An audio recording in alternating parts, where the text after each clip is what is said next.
नागपूरमधून एक महत्त्वाची बातमी समोर येते। कामठी नगर परिषद निवडणुकीमध्ये बोगस मतदारावरून राजकारण तापलेलं आहे। सुनील अग्रवाल यांच्या फार्म हाऊसवरती भरारी पथकानं धाड टाकली। या धाडीमध्ये 50,000 रुपये, दारूच्या बाटल्या, शाई मिटवण्याचं साहित्य सापडलं अशी माहिती आहे। कारवाईमध्ये 12 जणांना ताब्यात घेतले।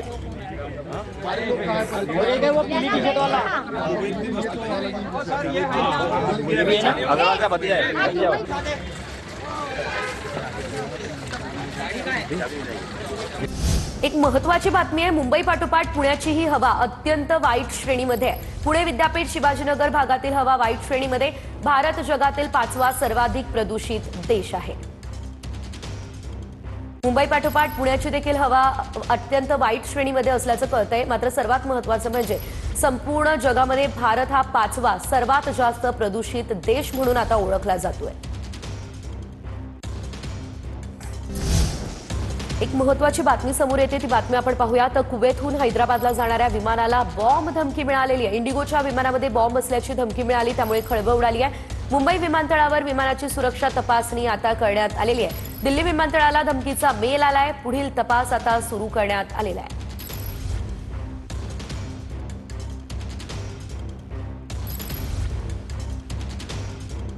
इंडिगोच्या विमानामध्ये बॉम्ब असल्याची धमकी मिळाली, त्यामुळे एकच खळबळ उडालेली आहे। कुवेत हैदराबाद इंडिगो विमानामध्ये बॉम्ब असल्याची धमकी मिळाली। स्थानिक स्वराज्य संस्था वॉर्ड आरक्षण प्रश्नावरती हायकोर्टामध्ये सुनावणी। आज दुपारी 12 वाजता पुन्हा एकदा हायकोर्टात सुनावणी होणार आहे। महानगरपालिकेच्या निवडणुकीच्या अनुषंगाने आता ही महत्त्वाची याचिका आहे। सीमांकन निश्चित करण्याची जबाबदारी पालिका आयुक्तांना आहे का, त्यांना अधिकार नेमका कोणी दिलाय असा प्रश्न याचिकाकर्त्यांनी कोर्टात मांडलेला आहे। या संदर्भातच आज सुनावणी पार पडणार आहे। तर आपण पाहतोय ही महत्त्वाची बातमी। दुपारी 12 वाजता हायकोर्टामध्ये पुन्हा एकदा या संदर्भात सुनावणी होणार आहे। स्थानिक स्वराज्य संस्था वॉर्ड आरक्षण प्रश्नावरती सुनावणी पार पडेल।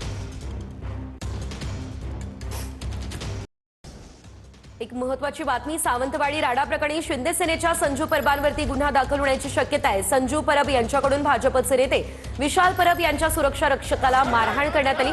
भाजपचे नेते विशाल परब सावंतवाडी पोलीस ठाण्यामध्ये तळ ठोकून होते।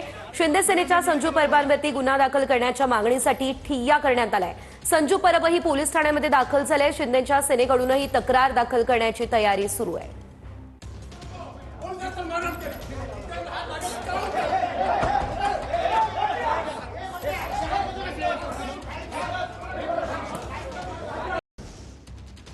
साताऱ्याच्या पाटणमधील माझगाव परिसरात बिबट्याची दहशत आहे। तक्रार करूनही वन अधिकारी सातपुते या ठिकाणी फिरकले नाहीयेत। पालकमंत्र्यांचे आदेश असतानाही वनाधिकाऱ्यांकडून दुर्लक्ष होतंय। या परिसरात बिबट्यांचे हल्ले सुरू आहेत, यात एक जण जखमी झालाय।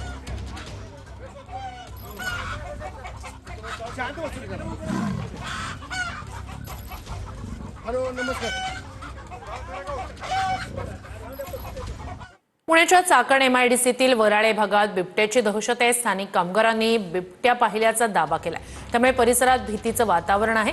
नागरिकांनी काळजी घेण्याचं आवाहन वन विभागानं केलंय।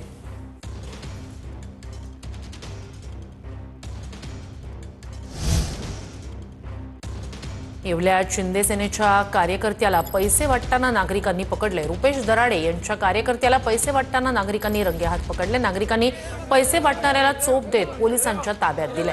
रुपेश दराडे शिंदे सेनेचे नगराध्यक्षपदाचे उमेदवार आहेत। निवडणूक केंद्राजवळच पैसे वाटप करत असल्याचा प्रकार समोर आलाय।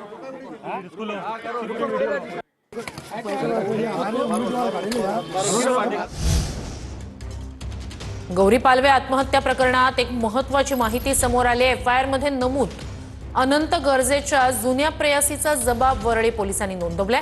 2022 पासून अनंत सोबत काहीही संबंध नव्हता असं या महिलेनं म्हटलंय। गौरीच्या घरी सापडलेल्या कागदपत्रांबाबत कल्पना नाही असं या महिलेचं म्हणणं आहे। अनंतच्या शरीरावरील जखमांबद्दलही मोठी माहिती समोर आली आहे।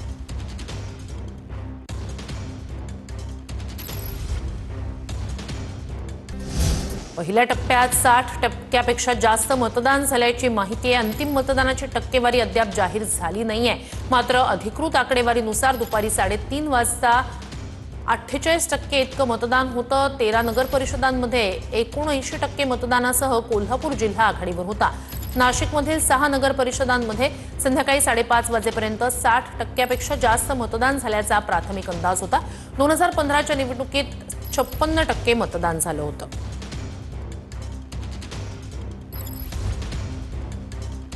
तर पहिल्या टप्प्यात 60% जास्त मतदान नगर परिषद आणि नगर पंचायत निवडणुकीसाठी झालं आहे.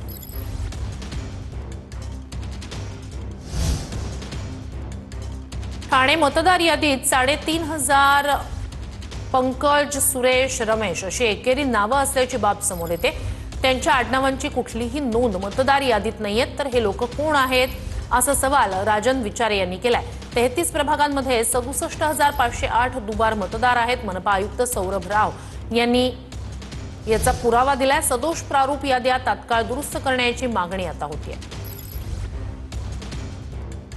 1,61,000 एवढी नावं त्या ठिकाणी आम्ही काढून दिली होती. त्यामध्ये दुबार नावं होती, काही बोगस नावं होती. पुराव्यासकट त्यांना दिल्यानंतर सुद्धा त्या ठिकाणी एकही नाव त्या ठिकाणी कमी केलं नाही. विधानसभेला सुद्धा तीच परिस्थिती. विधानसभेला सुद्धा प्रत्येक मतदारसंघामध्ये जवळजवळ 30 ते 35,000 नावं त्या ठिकाणी दुबार किंवा हे अशा पद्धतीने त्या ठिकाणी टाकण्यात आली होती. पुरावे दिलेले, परंतु त्या लोकांनी कुठलीही कारवाई केली नाही. आणि ह्याला सर्वस्वी जबाबदार महापालिकेचे अधिकारी आहेत.